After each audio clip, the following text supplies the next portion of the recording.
time I went to the toilet before turning the camera on, so hopefully no interruptions. Thank you, motorbike. That's just great. It's pronounced Leela! You may or may not know this, but over the weekend something very special happened that I think is worth celebrating. YouTube had its 10th birthday! To celebrate this momentous occasion, I thought I would make something. The conventional thing to make for a birthday is cake. I can't be bothered making a cake. YouTube isn't exactly conventional, so instead, I'm gonna make Ninjabread men. One of the big things about being a YouTube content creator is making stuff that makes you happy. What makes me happy is oaty cookie biscuit things. I'm gonna make those in the shape of Ninjabread man, because like YouTube, it can be whatever you want it to be. The sun is setting so quickly that it now doesn't matter where I put my reflector. It's still not gonna help. The most important ingredient is your instructions, because if you don't know what you're doing, you're gonna make a great big mess. Much like YouTube, it takes a lot of different things to make a good batch of cookies. For these cookies, you will need flour, porridge, oats, or in my case, muesli, because much like a lot of people on YouTube, I don't necessarily listen to what people tell me. Sugar, golden syrup, butter, milk.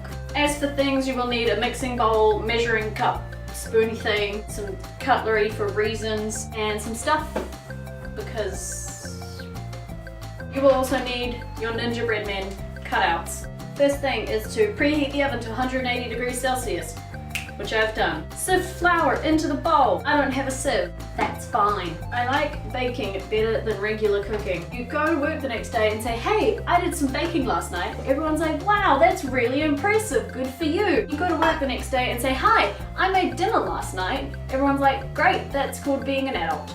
Next, mix in oats and sugar. I like this muesli because, like YouTube, it's got a surprising amount of nuts. Oh no! As any YouTube creator will tell you, sometimes you do your best, but you just miss the mark. Milk, butter, syrup, and milk in a saucepan. Not gonna do that. Just gonna add it to the ingredients. This doesn't look like it's gonna make a lot. Supposedly it makes 20 cookie thingamadoos. I question the person who made this recipe.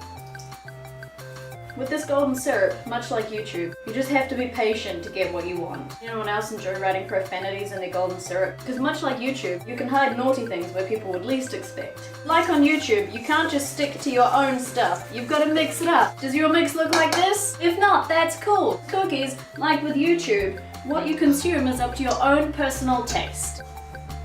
I could do this with a rolling pin, or I could just do it with my hand. Like when you're working on YouTube, sometimes you just have to work with the tools that you've got. When cutting baking paper, like when making stuff on YouTube, you don't really have to worry about being too straight. Now we take our Ninjabread man. Pick up your little dude. Oh no, that's not gonna work. Like with YouTube, sometimes it's not what you're doing, but how you're doing it that needs adjusting. Slide the dude on the thing, put the thing on the stuff. Yeah! You may have to repeat the smushing out process several times, like uploading with bad internet connection.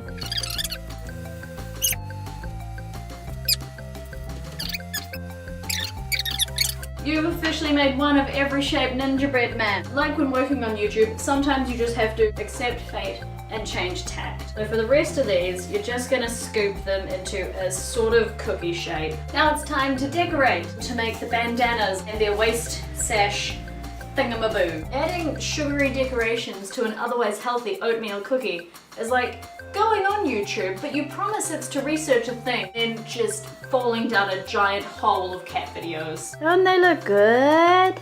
A batch of cookies, like making a YouTube video, can't just be left at the final stage of preparation. You gotta go expose it. On YouTube, exposing it to viewers. In cookie baking, expose it to very high temperatures so it will change completely. So let's go bung these suckers in the oven. Now you wanna leave your cookies in the oven for about 20 minutes. Those 20 minutes are kind of like the first 24 hours of a YouTube video. Will it go well? Will it go bad? Will it turn out great? Will it all turn horrible in a big fiery flame of who knows? We have a relative success!